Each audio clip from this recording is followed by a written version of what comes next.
할렐루야. 오늘 설교 제목은 조금 특이합니다. 설교 제목 같이 한번 읽어볼까요? 시작. 얼굴에 통치하라. 저는 이 성경을 읽을 때 이게 그냥 예사롭게 이렇게 읽었는데, 얼굴에 통치한다라고 하는 말이 그 원조가 성경에 있더라고요.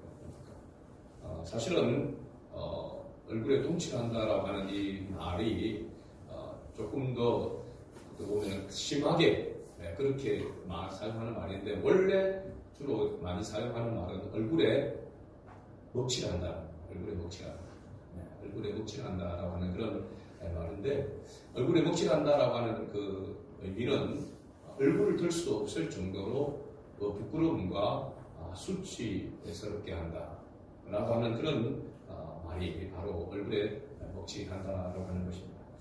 예로 보면은 자녀가 잘못되게 이렇게 사고를 치거나 안 좋은 그런 일을 행하게 되어지게 되면 부모의 얼굴에 먹칠한다라고 하는 것이죠. 어떻게 보면은 가장 얼굴에 먹칠하는 자기 자신이 되는 것이고, 그러면은 그 다음에 부모에게 얼굴에 먹칠하게 되죠. 그럼 하나님과 우리의 관계도 부모와 자녀의 관계와 동일한 그런 원리니까, 하나님의 자녀인 우리가 잘못되게 행하게 되어지면 먼저는 우리 얼굴에 먹칠하게 되는 것이고, 오늘 이 본문에 가는데 보면은 원색적으로는 통치하게 되는 것이고, 더 나아가서는 하나님의 얼굴에 통치하게 되어지는, 우리는 그야말로 하나님의 영광을 가린다 라고 그렇게 이야기하는 겁니다. 근데 왜 여기에 통치한다 라고 하는 이 부분을 이야기하고 있느냐면, 이 말씀을 듣는 대상자들이 첫 번째가 바로 제사장들입니다. 1절에 보면은 너희 제사장들아 이제 너희에게 이같이 명령하노라. 제사장들을 향하여 명령하는 그런 말씀이죠. 그 제사장들에게 있어서 이 오늘 하나님께서 얼굴을 제사장들 얼굴에 통치한다라고 이렇게 이야기하고 있는 거거든요. 더 나아가서는 이스라엘 백성 전체를 이야기하고 있는 것입니다. 제사장들이 하는 일이 바로 뭐냐면, 지난주에 우리가 봤지만 제사장들은 제사를 집행하고 하는 일에 있는 사람들이죠. 제물을 점검하고 그 제물을 잡아서 하나님 앞에 제단에 이렇게 올려드리는 역할을 하는 겁니다. 그러니까 제사장들 가운데서 대부분은 보면 매일같이 희생 제물을 드리게 될 때에 짐승을 잡아서 배를 가르고 그 안에 있는 내장들을 끄집어내고 태우고 그런 과정들, 어떻게 보면 요즘 같으면은 마치 도살하는 그런 일들을 매일같이 하는 사람들이 바로 제사장들입니다. 그러니까 그 짐승을 잡아서 배를 가르고 그 안에 있는 것들을 부산물을 끄집어내줄 때에 거기에 필수적으로 나오는 게 똥이란 말이에요. 예수님이 안에 가득 차 있단 말이에요. 보면은 짐승이 크면 클수록 그 안에 더 많은 예수님들이 그 안에 있습니다. 그러면 그것을 끄집어내고 할 때에 잘못하다 보면은 얼굴에 이 똥이 튈 때가 있고, 몸에도 옷에도 그렇게 튈 때가 있단 말이에요. 그러니까 이 똥이라고 하는 것 자체가 제사장들은 매일같이 냄새를 맡고 매일같이 보는 그런 일들입니다. 그렇기 때문에 아마 얼굴에 똥칠을 한다, 얼굴에 이 똥을 바를 것이다 라고 할 때에 제사장들은 이게 하나씩 튀고 몸에 붙어도 그게 너무 더럽고 그러는데, 그거를 얼굴에 바른다, 칠한다 라고 생각하는 건 엄청난 수치가 되는 거죠. 부끄러움을 당하는 거죠. 그러니까 제사장들에게 있어서 가장 수치스럽고 부끄러운 그런 부분이 바로 뭐냐면 얼굴에 똥을 바른다는 거죠. 제사장들의 직분을 그렇게 수치스럽게 만들겠다라고 하는 것이 오늘 본문에만 나오는 말씀입니다. 특히 2절의 말씀에 보면 저주라고 하는 단어가 3번이나 나옵니다. 저주. 내가 너희에게 저주를 내려 너희의 복을 저주하리라. 내가 이미 저주하였으니 라고 이렇게 말하고 있죠. 저주한다 라고 이렇게 말합니다. 제사장들을 향하여서 그렇게 말하고 있는 것이죠. 내가 너희를 저주하리니, 저주를 하고 있다라고 이렇게 이야기하면서 무엇을 저주한다라고 이야기하냐면, 특히 내가 너희의 복을 저주하리라. 원래 제사장들은 레위 지파로서 하나님께서 구별한 백성들 중에서 또 구별된 직분을 맡겼으므로 말미암아 그 직분 자체가 제사장은 엄청난 복을 받은 것입니다. 그러나 그 복을 저주하시겠다라고 그렇게 말하고 있습니다. 복인데 그 복이 되지 못하도록 만들겠다는 겁니다. 복을 복으로 누리지 못하면 그 복이 뭐가 된다는 겁니까? 저주가 된다라고 하는 것을 말해주고 있습니다. 참으로 무서운 경고이죠. 이런 모습이 오늘 우리 그리스도인의 모습과 흡사하다라고 하는 사실입니다. 여러분, 우리 그리스도인들도 왕같은 제사장들입니다. 그래서 왕같은 제사장이라고 이렇게 베드로 사도가 그렇게 이야기한 것은 그냥 뭐 듣기 좋으라고 제사장이라고 이야기한 것이 아니라 제사장과 같은 그 역할을 하는 사람이기 때문에 왕같은 제사장이라고 이야기한 것입니다. 엄청난 축복이죠. 그러나 그 제사장으로서의 역할을 감당하지 못하면 그것이 저주가 된다라고 하는 것을 말하고 있는 것입니다. 많은 사람들 가운데 하나님께서 우리를 구별하여서 하나님의 자녀 삼아주셨습니다. 모든 많은 민족들 가운데서 하나님께서 어떻게 보면은 조선 시대 때에 선교사들이 들어왔을 때에 이 조선 땅, 이 한반도를 바라보면서 가장 지구상에서 캄캄하고 어둠이 있는 땅이라고 이렇게 표현을 했습니다. 척박한 그런 땅이라고 했습니다. 그런 이 나라의 이 민족 가운데서 하나님께서 우리에게 은혜를 베풀어 주셔서 우리가 예수 그리스도를 믿게 되었다는 것은 이방 민족들 중에서 하나님께서 특별히 그 가운데서 구별하여서 하나님의 자녀 삼아주셨다는 것입니다. 이 바로 제사장들이 맡은 직분과 같은 것이죠. 이스라엘 민족 가운데 선택된 언약의 백성들 중에서 하나님 앞에 나아가서 제사를 드릴 수 있는 그 일을 할 수 있는 제사장의 직분을 준 것과 같은 그 복이 오늘 저와 여러분들이 받은 복임에 틀림없는 줄로 믿습니다. 그러나 이 복을 복으로 여기고 누리지 못하게 될 때는 복이 저주가 된다라고 하는 것을 이야기하고 있는 겁니다. 예수님께서도 그렇게 말씀하셨습니다. 너희는 세상의 소금이라, 너희는 세상의 빛이라고 했습니다. 그러나 소금이 만약 그 맛을 잃으면 밖에 버리고서 사람들의 발에 밟힐 뿐이에요. 소금이 소금으로서의 그 맛을 잃어버리게 되면 아무 쓸모없어 밖에 버리고져 사람에게 밟힌다. 뭘 당한다는 겁니까? 수치와 모욕을 당한다는 것입니다. 저주거리가 된다라고 하는 것이죠. 빛을 켜서 등불을 켜서 말 아래 덤경 위에 두면 지만 모든 사람들에게 비치게 되는데 그 빛을 덤경 위에 두지 아니하고 말 아래에 덤경 아래에 둠으로 말미암아 빛으로서의 역할을 하지 못하는 것, 그건 바로 부끄러움이다. 수치를 당하는 것이다 라고 하는 것을 예수님도 그렇게 말씀하셨습니다. 오늘 그러기에 이 말씀은 오늘을 살아가는 우리 그리스도인들에게 엄청난 경고의 메시지입니다. 그 당시에 이스라엘 백성들은 이 경고의 메시지를 말라기 선지자 중에서 들었음에도 불구하고 오늘 우리가 읽었던 말씀 바로 3절 가운데서 너희 얼굴에 바를 것이라, 희생의 똥을 너희 얼굴에 바를 것이라, 너희가 그것과 함께 그 똥과 함께 제하여 버림을 당하리라. 어떻게 된다는 겁니까? 부끄러움과 수치를 당하고 버림을 당하게 될 것이라. 하나님의 언약의 백성 이스라엘 백성들에 대한 예언대로 그들이 하나님의 경고를 무시하고 그 경고를 들었으면 그들에게 다시 소망이 되어지고 희망이 되어질 텐데 그 경고의 메시지를 무시함으로 말미암아 그들은 하나님의 언약의 백성다운 삶을 살아가지 못하고 지금도 마찬가지입니다. 그래서 그것이 누구에게로 넘어오게 됐냐? 하나님이 원래 인류를 구원하기 위한 그 목적대로 이방인들에게 복음이 전해져서 오늘 저와 여러분들이 그 열매가 되어진 것입니다. 그런데 그럼에도 불구하고 우리가 이스라엘 백성들보다도 당시의 제사장들보다도 더 큰 은혜와 복을 우리는 받았는 것입니다. 그런데 그 은혜의 복을 복으로 여기지 아니하고 살아간다면 그들이 받았던 저주보다도 더 큰 벌을 받을 수 있다라고 하는 것이 오늘 우리에게 주시는 경고의 메시지입니다.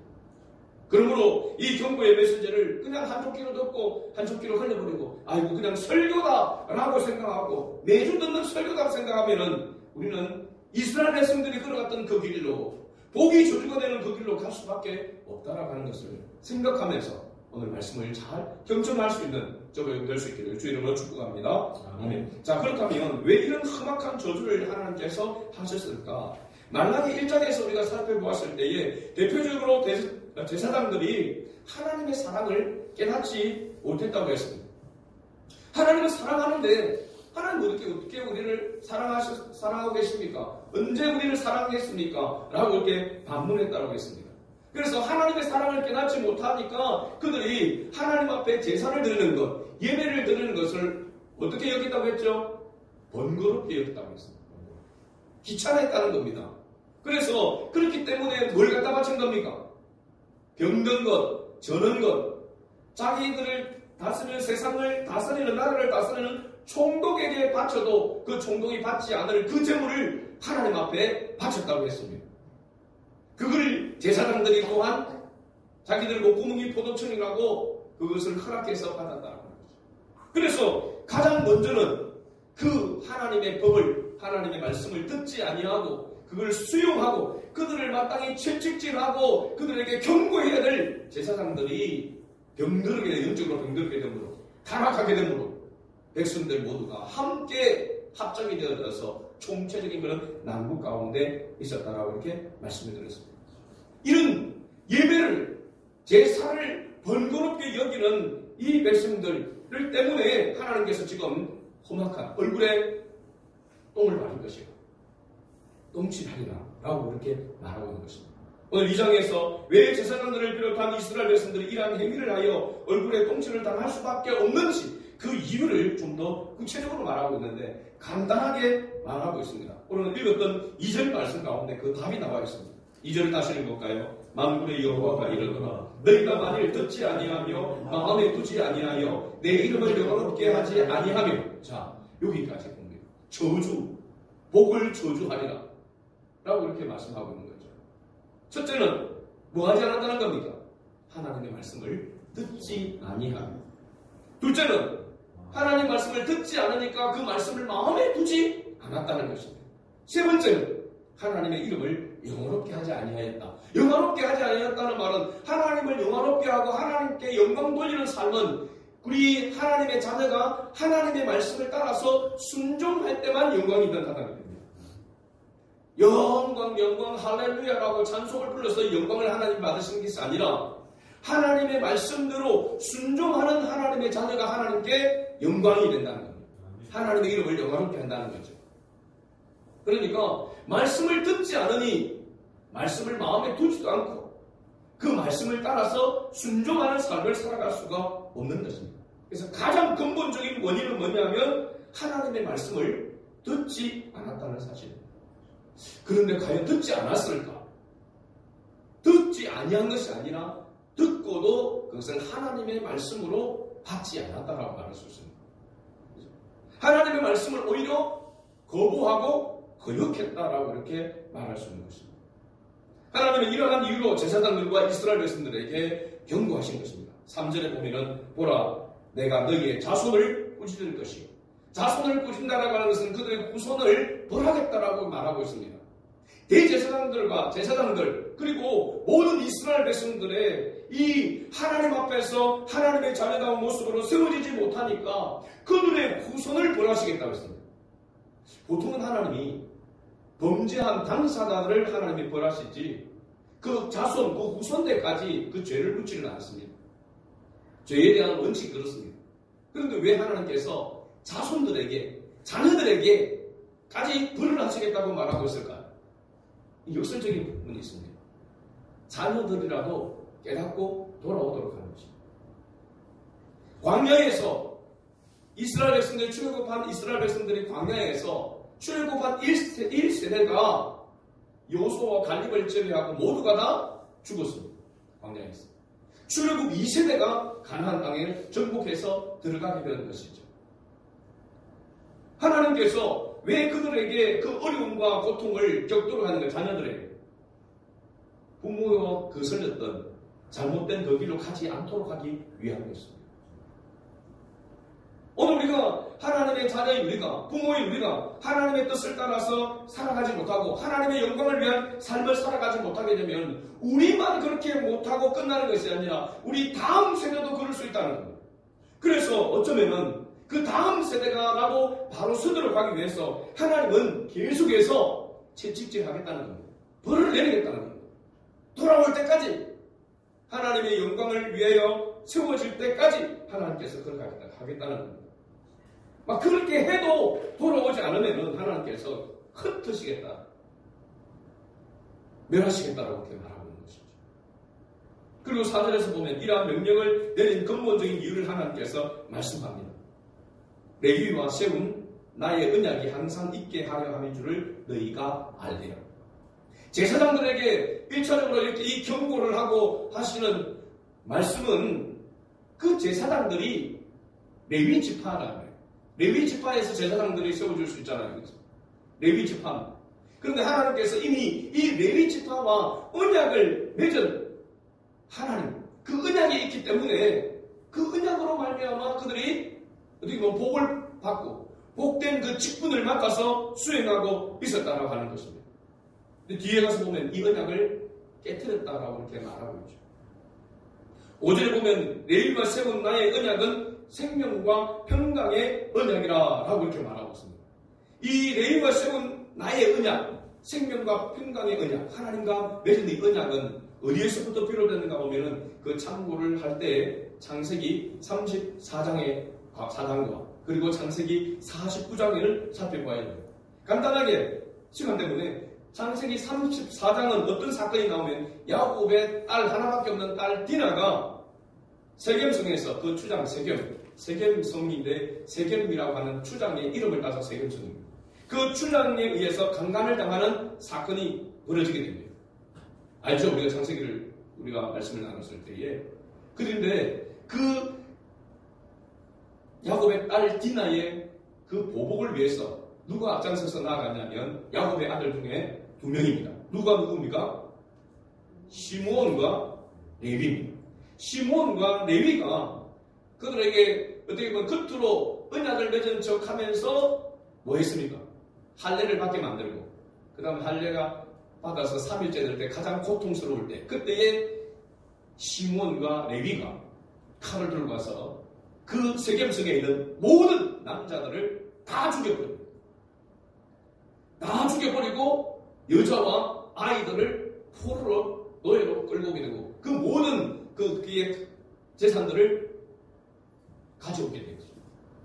이 사건 때문에 야곱이 뭐라고 이야기하냐면 야곱은 너희가 내게 화를 끼쳤도다 이렇게 했습니다. 큰일 났다. 우리는 다른 가난한 족속들 거기에 합심해서 우리를 이렇게 가만두겠느냐. 내게 화를 끼쳤다라고 레위와 시몬에 대해서 야곱이 그렇게 질책을 한 겁니다. 그럴 때에 이 시몬과 레위가 뭐라고 아버지께 대적을 했냐면 그가 우리 너희를 창녀같이 대우함이 가합니까? 라고 했습니다. 그가 우리 하나밖에 없는 너희를 창녀같이 그렇게 대접을 했는데 그 대우를 했는데 그렇게 그걸 두고 보는 것이 옳은 것입니까? 라고 한 거죠. 인간적으로 보면 너무나도 맞는 말입니다. 그런데 이 일 때문에 창세기 49장에서 야곱이 이스라엘 12 자기의 아들들에게 축복하는 장면이 나오는데 야곱이 임종하기 전에 12아들을 축복한 자리에서 시므온과 레위에게는 축복이 아닌 저주를 이야기합니다. 제가 읽어드리겠습니다. 49장 5절과 7절 시므온과 레위는 형제요 그들의 칼은 폭력의 도구로다. 내 호나 그들의 모의에 상관하지 말지어다. 내 영광과 그들의 집회에 참여하지 말지어다. 그들이 그들의 분노대로 사람을 죽이고 그들의 혈기대로 소의 발목에 힘줄을 끊었으리로다. 그 노염이 혹독하니 저주를 받을 것이요 분기가 맹렬하니 저주를 받을 것이라. 내가 그들을 야곱 중에서 나누어 이스라엘 중에서 흩으리로다.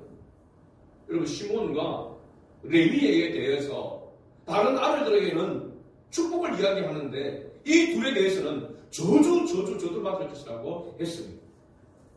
정말 이 야곱의 그 예언대로 이 시몬 지파는 모세가 임종할 때에 다 모든 지파들의 명단을 이렇게 이야기했는데 시몬 지파만 빠졌습니다. 바벨론 포로 후에 돌아왔었을 때에 에스라를 비롯한 선지자들이 다른 지파들을 다 언급했지만 시몬 지파는 언급하지 않았습니다. 그때부터 시몬 지파는 사라지게 됩니다. 그런데 레위 지파는 시몬과 달리 어떤 지파가 되냐면 다시 제사장의 지파가 됩니다. 그런데 저주받은 지파가 어떻게 제사장의 그 직분을 지파로서 다시 회복될 수 있었는가? 그 계기가 있습니다. 그 사건이 있어요. 그게 바로 출애굽기 32장에서 나타나는 사건입니다. 어떤 사건입니까? 금송아지 사건입니다. 금송아지 사건으로 그저 모세가 시내산에서 율법을 받아 내려올 때에 그 40일 동안 그것을 참지 못하고 아론을 비롯해서 금송아지를 만들어서 거기에 경배를 하고 있었습니다. 모세가 내려와서 그것을 보고 받아온 계명을 돌판을 던지면서 그들에게 징계했습니다. 그러면서 모세가 진노하면서 이렇게 이야기했습니다. 누가 하나님의 편에 서겠느냐? 백성들을 향해서 그렇게 묻습니다. 다들 눈치를 보고 있는 가운데 있는데 유일하게 하나님의 편에 서겠다고 나선 사람이 누구냐? 레위 지파였습니다. 이 일로 말미암아 이 사건을 통해서 그래서 사실은 법궤의 두 돌판, 법궤에 들어가 있는 세 가지 성물이라고 할 수 있는 이 세 가지가 이스라엘 백성들이 가장 범죄했었을 때의 그 사건을 죄를 기억하도록 하는 사건들이 그게 증거물들입니다. 레위는 잔해하는 기계라고 하는 그런 별칭을 얻을 정도로 저주받은 그런 지파인데 불구하고 제사장 가문으로 바뀌게 되어지는 바로 계기가 누구의 편에 결정적인 그 일에 있어서 누구의 편에 섰기 때문입니까? 하나님의 편에 섰기 때문입니다. 오늘 저와 여러분들이 우리가 마찬가지입니다. 우리는 원래 저주받은 사람들입니다. 구원에 있어서는 하나님의 은혜에 있어서는 가로막혀 있는 사람들이잖아요. 그런 우리가 예수가 그리스도이심을 그 복음을 듣고 우리가 예수가 그리스도이심을 믿습니다라고 하는 그 믿음의 고백으로 나아갈 때에 하나님께서 우리를 저주에서 축복으로 옮겨주신 것입니다. 사망의 권세에서 생명으로 옮겨주신 것입니다. 제사장의 이 레위 지파 이 여기가 되어진 그 축복과 동일한 축복을 우리가 받았다는 하는 사실입니다. 그래서 내 하나님과 레위가 세운 언약 이것을 하나님께서 다시 이야기를 하고 있는 것입니다. 생명과 평강의 언약을 주었다. 그래서 민수기 25장 12절에 보면 그러므로 말하라 내가 그에게 내 평화의 언약을 주리니 레위 지파를 말하고 있습니다. 아론의 후손 지파를 향하여 아론의 후손을 위해서 이야기하고 있는 겁니다. 그와 그 후손에게 영원한 제사장 직분의 언약이다. 그가 나의 하나님을 위하여 실토하여 이스라엘 자손을 속죄하였습니다.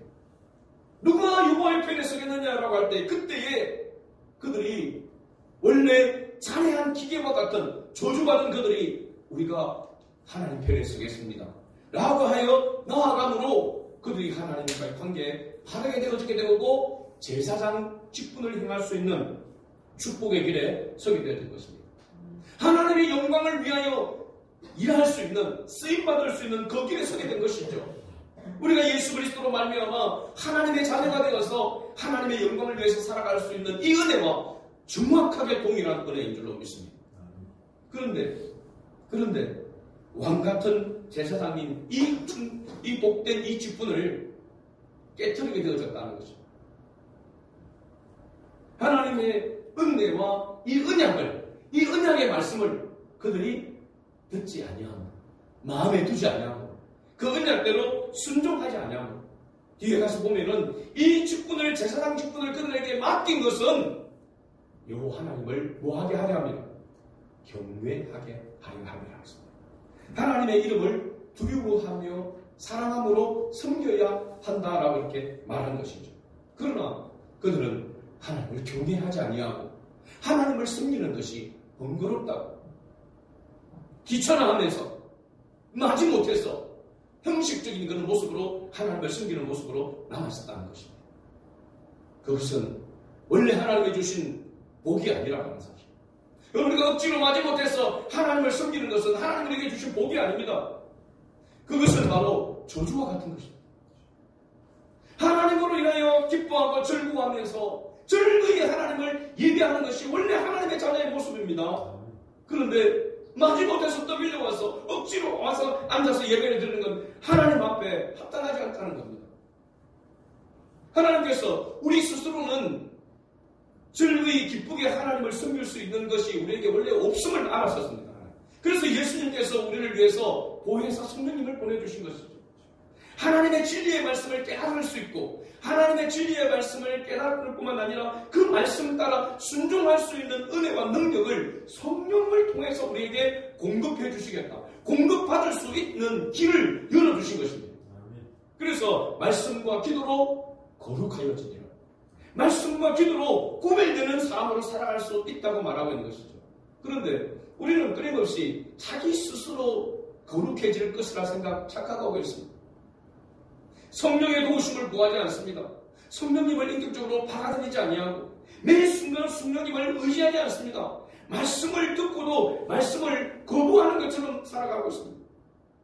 말씀이 내 안에 들어와서 내 마음과 생각을 바꾸고 하나님의 말씀에 따라서 내 자신을 쳐서 복종시켜 순종하게끔 나가게 만드는 것이 성령의 역사인데, 성령의 은혜인데 이것을 구하지 아니하고 이것을 찾지 않는다는 것입니다. 제사장 직분을 맡은 자들은 어떤 모습 가운데 원래 있어야 되느냐? 그 말씀이 6절, 5절, 6절에 나와 있습니다. 진정한 제사장의 직분을 맡은 자들은 그 입에는 진리의 법이 있어야 하고 입술에는 불의함이 없어야 합니다. 그리고 화평함과 정직함으로 하나님과 동행하며 많은 사람을 돌이켜 죄악에서 떠나게 해야 한다. 이게 원래 제사장, 원래 그리스도인인 우리가 가져야 될 모습입니다. 우리의 입에 뭐가 있어야 된다고요? 진리의 법이 있어야 된다. 우리의 마음에, 우리의 입술에 불의함이 없어야 되고 화평함과 정직함, 하나님의 성품이죠. 하나님과 동행하며 많은 사람을 돌이켜 죄악에서 떠나게 하는 이 역할이 왕같은 제사장으로서의 역할이라고 하는 사실입니다. 7절에 제사장의 입술은 지식을 지켜야 하겠고 사람들은 그의 입에서 율법을 구하게 되어야 할 것이니 제사장은 만군의 여호와의 뭐가 될 것이라고 했습니까? 사자가 된다고 했습니다. 대리자라고 했습니다. 대리자. 그래서 우리가 부흥회 떠나면 오늘 사자 목사님, 하나님의 말씀을 대언하는 사람을 갖다가 사자라, 대리자라고 이렇게 표현을 하는 이유가 여기에 있는 것입니다. 목회자만이 아니라 그리스도인 누구나 할 것 없이 하나님의 사자인 것입니다. 여호와의 만군의 여호와의 대리자, 사자가 되는 것입니다. 그런 사람에게는 뭐가 있어야 된다고 했습니까? 지식이 있어야 됩니다. 하나님을 아는 지식. 율법을 구하도록. 그래서 사람들이 교회가 뭐 하는 것이고 하나님이 어떤 분이시고 예수님이 어떤 분이시야? 성령이라고 이야기하는데 하나님의 영이라고 하는데 하나님의 영은 어떤 분이시야? 하나님을 예배하려면 하나님을 섬기려면 어떻게 해야 돼? 사람들이 우리에게 그렇게 묻고 그러면 우리가 거기에 답할 수 있어야 한다는 사실. 이게 제사장 직분을 맡은 그리스도인의 모습인 것입니다. 여러분 어떻습니까? 믿지 않는 사람이, 믿지 않는 남편이, 믿지 않는 자녀가, 믿지 않는 형제가, 믿지 않는 이웃이나 친구들이 여러분에게 이렇게 물으면 여러분이 거기에 대해서 분명한 답을, 지식을 전해줄 수 있는, 가르쳐줄 수 있는 그런 준비가 되어 있나요?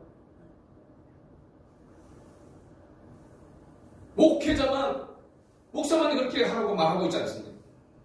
대표적으로 목회자가 그렇게 있어야 되지만 모든 성도, 어린 아이들까지 복음을 전할 수 있는, 많은 사람을 돌이켜 죄악에서 떠나게 할 수 있는 이 역할을 해야 한다라고 이렇게 말하고 있는 것입니다. 이것이 언약의 백성, 복과 구원을 받은 하나님의 자녀로서의 마땅히 갖추어야 될 책임과 의무다라고 이렇게 말하고 있는 것입니다. 그러나 지금 제사장을 비롯한 이스라엘 백성들은 이 언약을 깨트림으로 얼굴에 똥치를 당하고 멸망을 당하는 경고를 듣고 있습니다.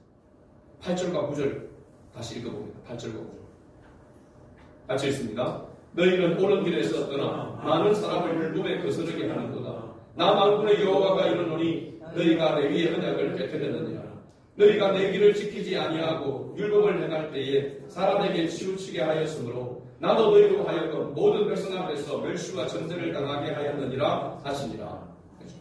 마땅히 율법을 들을 수 있도록 율법을 가르쳐줄 수 있는 그 역할을 해야 되는데, 복음을 가르쳐줄 수 있는 그런 그리스도인으로서의 역할을 해야 되는데, 옳은 길에서 떠나 많은 사람을 율법에 거스르게 하는 거예요. 하나님을 섬기는 것이 어떤 모습인지를 보여줘야 될 우리가 오히려 가로막고 있다는 겁니다. 저 사람 때문에 나는 교회 안 가. 야, 저게 예수 믿는 사람이야? 저게 교회 하는 사람이야? 라고 그런 모습으로 그런 대우를 받고 인정을 받는다면 하나님의 영광을 가리는 것입니다. 복음의 문을 막는 것입니다. 여러분 가정에서, 여러분 직장에서, 학교에서, 여러분 친구들에게, 여러분 주변 사람들에게 어떤 모습입니까? 야, 저런 사람 같으면 나는 교회 안 가. 저 사람이 천국 간다고? 나는 저 사람과 천국은 절대 같이 안 가. 이런 모습이라고 한다면 이거 하나님의 영광을 가리키는 것입니다. 천국 문을 가로막는 자와 같은 것입니다. 이스라엘 백성들이 이와 같은 모습으로 결국 그렇게 멸망의 길로 나아가고 역사의 현장 속에서 사라져갔던 것을 우리가 봅니다. 그러면 원가지인 이스라엘 백성도 하나님께서 원가지도 잘라내시는 그 하나님께서 끝까지에 붙어 있었던 우리가 하나님의 뜻 가운데 나아가지 못하고 순종의 길로 나아가지 못하면 하나님께서 어떻게 하겠습니까? 원가지도 잘라내시는 하나님이 격가지에 붙어있는 우리가 그 얼마나 큰 은혜를, 더 큰 은혜를 입은 우리가 하나님의 뜻 가운데 나아가지 못한다면 하나님 저주를 받을 수밖에 없는 거죠. 복이 아닌 저주를 받을 수밖에 없는, 하나님의 잘나온 삶을 살아갈 수가 없는 것이죠. 이게 경고의 메시지. 오늘 우리에게 주신 경고의 메시지. 얼마나 두렵고 떨리는지 모릅니다. 동일한 경고의 메시지를 오늘 제사장들에게 하나님께서 주셨던 말라기서에서 그 당시에 주셨던 메시지가 오늘 동일하게 우리에게 오늘 이 자리에서 선포된 것입니다. 얼마나 다행스러운 것은 우리가 더 늦어지기 전에 더 오히려 어쩌면은 교회에 형식적으로 나오는 이것조차도 힘들어서 교회를 떠나게 되어져 있는 그런 상태라고 한다면 얼마나 더 어렵겠습니까? 들을 수 있는 자리에 와 있는 게 은혜인 줄 믿습니다. 아멘. 들을 수 있는 이 자리에 오늘 우리가 있는 것이 우리에게 소망이 있는 것입니다. 바라보는 이 경고의 메시지를 그냥 한쪽 귀로 듣고 걸려버리지 않냐. 이 경고의 메시지를 깨닫고 다시 생명의 길로 나아가기 위해서 주님을 붙들고 주님의 십자가를 붙들고 주님의 말씀을 붙들고 나아가는 그런 은혜가 있기를 주의 이름으로 축복합니다. 우리 예수의 향기 바로 327장이 제가 주중에 단톡방에 올렸던 그 찬양이 여기 있습니다. 예수의 향기 327장에 성령 하나님 나를 만지소서. 정말로 오늘 제가 이 찬양을 들으면서 약간 오래된 그런 찬양이기도 하지만 가사라고 볼 때에 매일 하나님 앞에 기도할 때마다 이 찬양을 불러야 되고 이 찬양처럼 하나님 앞에 기도해야 되겠다라고 하는 생각이 들었습니다. 말씀 가사를 생각하면 우리 찬양 한번 결단합시다.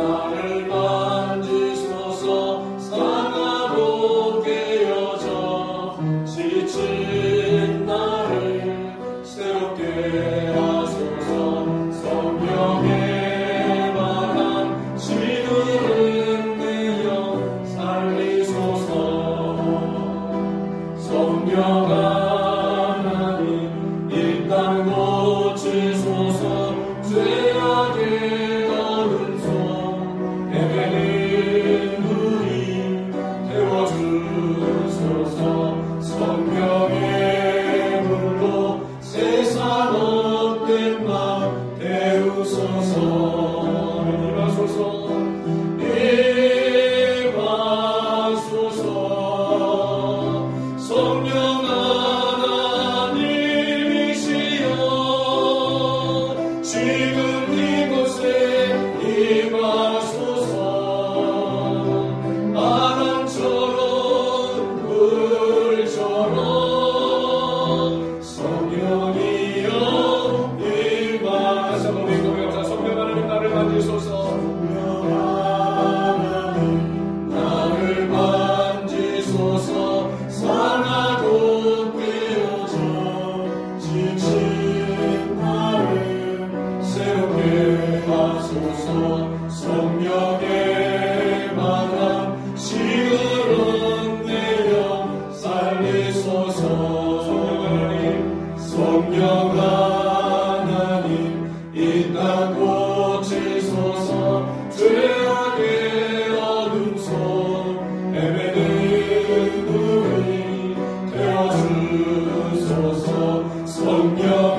영영이